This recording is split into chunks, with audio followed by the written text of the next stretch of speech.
think it's Christmas. I don't get it. You still have to do work, but whatever. Yeah. Let's do this. 4 classroom activities that you can use whatever your classes are, whatever the type of course. You've got this. These work. Hang around, we're gonna learn today. Number 1 is the blank ID card. You're gonna have a lanyard, you make a card, and sometimes you can buy, I think like 100, you can buy the little plastic card holder, if you will. And you know, they already come with the holes or whatever, and you can get the school lanyard, if you will, or just make it out of yarn or some form of string that you can buy at Walmart, Target, wherever, hobby stores, or like Michael's, which is a hobby store. Anyway, and you get them like this, okay? This is my Florida NAACP lanyard. And then you have the kids write whatever on the card. For example, it transcends every class, and it's particular. You can use it for a unit. For example, if you're going over some form of the chemical reactions in chemistry or some mathematical equations, you can have the kids put I am, and then have that they're an equation, or they're a particular type of chemical. Or in language arts, you can have them put I am a particular type of literary device, or have them put that they're specific characters. On the back, you could have them, and this could be a classroom activity, obviously, so that they're learning and looking at the comprehension, what the qualities are, or whatever is reflected on the first side of the card, and have them wear it around for a day, have them wear it around in class, so that they can always remember who they are. After they've written it down, then they wear it around, and people, another part of the activity could have them ask each other who they are, or while they're wearing it around the building, people will ask and they'll have to respond, or their parents will ask and they'll have to respond, and that kind of cements their learning. So I love the blank ID card idea because it gets attention and it gets them to recall what they've learned in class. Number 2, the blank poster or the blank PowerPoint presentation. Now, obviously the blank is for you, the teacher, to fill in the space. So it can be biology, for example, the human body poster. So they draw a poster of whatever part of the body you're covering in that unit, and then they'll cement that learning. That could be an end product. Okay. Language arts again, because you know that's what I do, so most of my examples will come from language arts. But they can do literary devices. They can do like a specific poem that they have to put it in a poster somehow, a particular book or play. You have to make a poster of it, a movie marquee, or whatever class, you know, you guys got this. Whatever unit you're working on, and I don't want it to be just for the class in general, it has to be specific to a unit, so they have to pay attention to those specificities or those nuances of that particular unit or whatever you said in class, so that they can make their posters. And for the most part, all posters are not created equal, so even if two people do similes, or 2 people do Atticus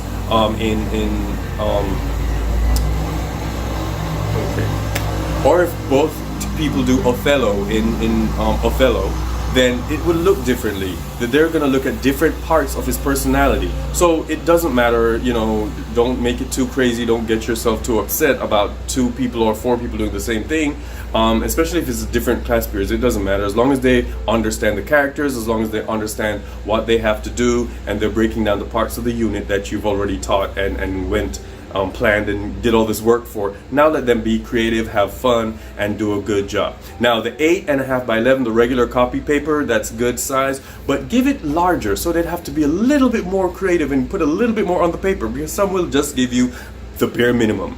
But give them larger paper, and that gives them more to do. They have to add more to it. Now the PowerPoint presentations, I just thought about that a couple of days ago when we're thinking about this COVID situation, and we need to get parents to see what your kids have been doing. So when they come in on parent night, if the kids could have their laptops up, and then they're all showing their PowerPoint presentations of whatever unit you just covered. So 1, you see that the kid has done the work.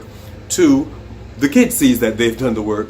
3, and that people are looking at it and they like it. You can even use that as a selling point for them to complete the work.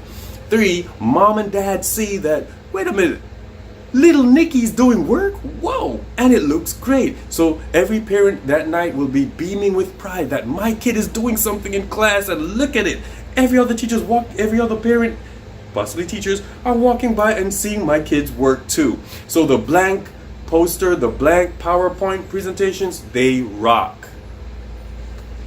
By all means, don't forget to like, comment, subscribe, and ring the notification bell for the next Angry Teacher video, because guess what? It's gonna be dope, y'all.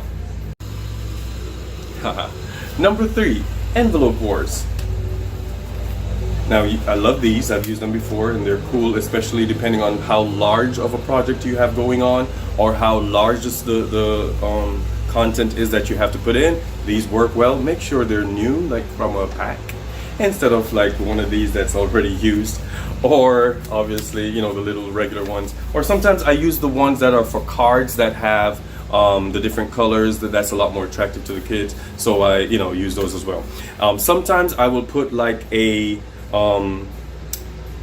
little bit of information on the front, like what the name of the project is, my classroom, and whatever other information. I kind of type it up and then have my office aides. Yeah, you know, at my school we have seniors who are done with most of their real classes, if you will, so they give us aides. So I'd have them cut and glue and put those things on the envelopes if we have, you know, the resources. But if you don't, it's not a big deal. It's not even necessary. You can just go ahead and write like a couple, especially if you have elementary and you see the same kids, and you probably don't need that many. So here's what it is. I'm just rambling on. Here's what it is. If you're covering like standards and you want them to get it, or if you're covering a part in auto mechanics and you want them to figure out how the different parts of a car, or different parts of a machine that you know you use, or you want them in cooking, you want them to understand the parts of the ingredients and the process of making a particular meal. Or English, you know, we always go back to reading in English and math. If you want them to understand how an equation works, or remember the elements of the particular story that we read, and the literary devices, the symbols, and all this good stuff, you make some large questions, or make some large definition that you leave out what the word is. You cut them up, put them in the folders, sprinkle them around the room, and have the kids find each other to kind of figure out, wait a minute, okay, so I have this in my folder. What is the actual word that I'm looking for? I have to go find a partner who has the word but doesn't have the definition. Or whatever I take out, that's my assignment.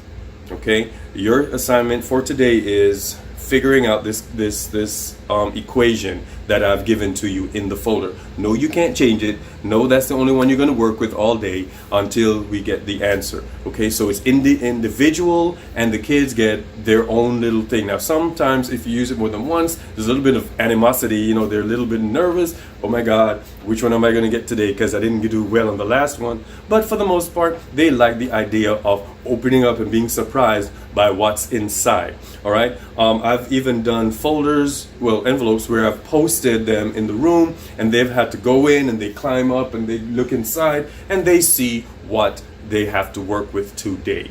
All right. Number 4, and I call these quizzes. Now, I guess it's a play on the word quizzes, you know, whatever. But I call them quizzes. They're literally like quiz competitions. So after a lesson, not necessarily a unit. Now, a lot of us, the kids they've been in school so long, they've become savvy to, after this unit, there's going to be a quiz. After this grading period, there's going to be a quiz. At the end of this year, there's going to be a quiz. At some point, there's going to be a quiz. So do it at the end of a lesson to see if they've been paying attention. It doesn't have to be elaborate. It could just be like 5 questions or less. Or and it doesn't have to be written. Okay, so that's where I'm going with this. Make it a competition. Divide the class, boys versus girls, athletes versus non-athletes, whatever differentiations you can come up with. That's one of the things you can do. Or put them in groups. The groups, it kind of takes forever, and they have to decide on the name and all this cute stuff. But you can just divide it: left side of the class versus right side of the class, back versus the front. Whatever you do, that's up to you. I don't care. Whatever they want, I don't care either. But it doesn't really matter what it is. But you come up with the questions, and then they have to answer it. Now, for most people, most types of classes, more courses. Once you've taught something, you have questions that you give them. So instead of just giving them questions and they write it down and get the answer and then you move on with to the next lesson, this could be a way to evaluate if they've been paying attention. All right, it's not too stressful. Everybody gets some participation. They get some grades in. You get some grades in. You don't have to grade anything. That's another tip that I'm throwing in for free. That's easy on the grading. That's a grading hack. But that's one of the things to do. Now, there's also, you can do, and I'm not a fan of this necessarily, but it depends on if it's the time of year. If it's like closer to the end of the year, if the winning team, here's your prize. You don't have to do the homework today. You guys know I'm big on homework, but if it's like at the end of the year and you understand how to write by now, and you've understood, I see that in class you understand the after the quizzy, you understand your the play we just went over. Then you know what? You don't have to do the homework. It's the ones who didn't win who have to do it. All right, so there's that, and then you have if there are 4 questions that you have to write for homework, then you don't have to do 3 of them. You only do 1 question. Or you don't have to do 1 of them. You only do 3 questions. Whatever you come up with, that is on you as a teacher. So that's their prize. And kids eat up this 1 question thing. I mean, I don't get it. Sometimes I'd say, okay, there are 8 questions there. You only have to do 3. They think it's Christmas. I don't get it. You still have to do work. But whatever. Those are my 4 tips for some classroom activities that you can kind of throw in. The blank lanyard, the blank PowerPoint / poster, the envelope wars, and then you have the quizzies. So let me know in the comments down below which one you're gonna try, which one worked, which one works, or whatever other ideas that you do. We're just gonna keep helping each other be those great angry teachers out there. All right, the Teachers Lounge is up next, and my kids are dope. Yes sir, check them out.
Thanks for coming to class today.